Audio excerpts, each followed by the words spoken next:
नमः शिवाय। श्री शिव महापुराण वायव्य संहिता दूसरा अध्याय। ऋषियों का ब्रह्मा जी के पास जाकर उनकी स्तुति करके उनसे परम पुरुष के विषय में प्रश्न करना तथा ब्रह्मा जी का आनंद मग्न हो रुद्र कहकर उत्तर देना।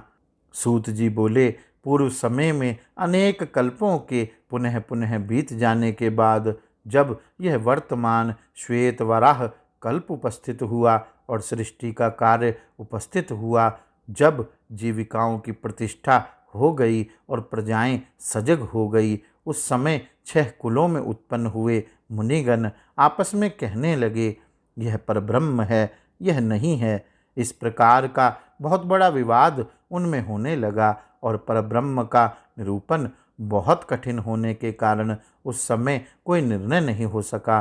तब वे मुनिगण सृष्टिकर्ता तथा अविनाशी ब्रह्मा जी के दर्शन के लिए वहाँ गए, जहाँ देवताओं तथा दानवों के द्वारा निषेवित सिद्धों तथा चारणों से युक्त यक्षों तथा गंधर्वों से सेवित पक्षी समूह के कलरव से भरे हुए मणियों तथा मूंगों से विभूषित और नाना प्रकार के निकुंज कंदराओं गुफाओं तथा झरनों से सुशोभित सुंदर तथा रम्य स्थान में देवताओं तथा दानवों से स्तुत होते हुए वे भगवान ब्रह्मा विराजमान थे। वहाँ ब्रह्मवन नाम से प्रसिद्ध एक वन था जो 10 योजन विस्तृत 100 योजन लंबा अनेक विध वन्य पशुओं से युक्त सुमधुर तथा स्वच्छ जल से पूर्ण रमणीय सरोवर से सुशोभित और मत भ्रमरों से भरे हुए सुंदर एवं पुष्पित वृक्षों से युक्त था। वहाँ पर मध्याह्नकालीन सूर्य के जैसी आभा वाला एक विशाल सुंदर नगर था, जो कि बल से उन्मत्त दैत्य दानव राक्षस आदि के लिए अत्यंत दुर्धर्ष था। वह नगर तपे हुए जाम्बूनद स्वर्ण से निर्मित ऊंचे गोपुर तथा तोरण वाला था। वह हाथी दांत से बनी सैकड़ों छतों तथा मार्गों से शोभायमान था और आकाश को मानो चूमते हुए से प्रतीत होने वाले बहुमूल्य मणियों से चित्रित भवन समूहों से अलंकृत था। उसमें प्रजापति ब्रह्मदेव अपने सभासदों के साथ निवास करते थे। वहां जाकर उन मुनियों ने देवताओं तथा ऋषियों से सेवित शुद्ध स्वर्ण के समान प्रभा वाले सभी आभूषणों से विभूषित प्रसन्न मुखमंडल वाले सौम्य कमल दल के सदृश विशाल नेत्रों वाले दिव्य कांति से युक्त दिव्य गंध का अनुलेप किए हुए दिव्य श्वेत वस्त्र पहने दिव्य मालाओं से विभूषित देवता असुर एवं योगेंद्रों से वंध्यमान चरण कमल वाले सभी लक्षणों से समन्वित अंगों वाली तथा हाथ में चामर धारण की हुई सरस्वती के साथ प्रभा से युक्त सूर्य की भांति सुशोभित होते हुए महात्मा साक्षात लोक पितामह ब्रह्मा को देखा।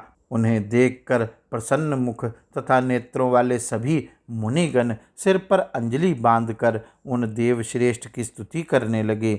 मुनिगण बोले, संसार का सृजन पालन और संहार करने वाले त्रिमूर्ति स्वरूप पुराण पुरुष तथा परमात्मा आप ब्रह्मदेव को नमस्कार है। प्रकृति जिनका स्वरूप है, जो प्रकृति में शोभ उत्पन्न करने वाले हैं तथा प्रकृति रूप में 23 प्रकार के विकारों से युक्त होकर भी स्वयं अविकृत रहने वाले हैं, ऐसे आपको नमस्कार है। ब्रह्मांड रूप शरीर वाले, ब्रह्मांड के बीच में निवास करने वाले, सम्यक रूप से सिद्ध कार्य एवं कारण स्वरूप आपको नमस्कार है, जो सर्वलोक स्वरूप संपूर्ण लोक के कर्ता एवं सभी के आत्मा तथा देह का संयोग वियोग कराने वाले हैं, आपको नमस्कार है। हे नाथ, आप ही इस समग्र संसार के उत्पत्ति करता, पालक तथा संहार करता हैं। तथापि हे पितामह, आपकी माया के कारण हम लोग आपको नहीं समझ पाते। सूत जी बोले, महाभाग्यशाली महर्षियों के द्वारा इस प्रकार स्तुति किए जाने पर ब्रह्मा जी उन मुनियों को हर्षित सा करते हुए गंभीर वाणी में कहने लगे। ब्रह्मा जी बोले, हे महाभाग्यशाली महाप्राण एवं महातेजस्वी ऋषियों, आप सभी लोग मिलकर एक साथ यहाँ क्यों आए हैं? जब देवादिदेव ब्रह्मा जी ने उन लोगों से ऐसा कहा, तब हाथ जोड़कर ब्रह्मवेत्ताओं में श्रेष्ठ वे सभी ऋषिगण विनय से समन्वित वाणी में कहने लगे। मुनिगण बोले, हे भगवान, हम लोग घोर अज्ञान अंधकार से घिरे हुए हैं, अतः परस्पर विवाद करते हुए दुखी हैं। हम लोगों को परम तत्व का ज्ञान अभी तक नहीं हो पाया है। आप संपूर्ण जगत के पालक हैं और सभी कारणों के भी कारण हैं। हे नाथ, आपको इस जगत में कुछ भी अविदित नहीं है। कौन पुरुष सभी प्राणियों से प्राचीन, परम पुरुष, विशुद्ध, परिपूर्ण, शाश्वत तथा परमेश्वर है, वह अपने किस विचित्र कृत्य से सर्वप्रथम इस जगत का निर्माण करता है? हे महाप्राज्ञ, हमारे संदेह को दूर करने के लिए आप इसे कहिए।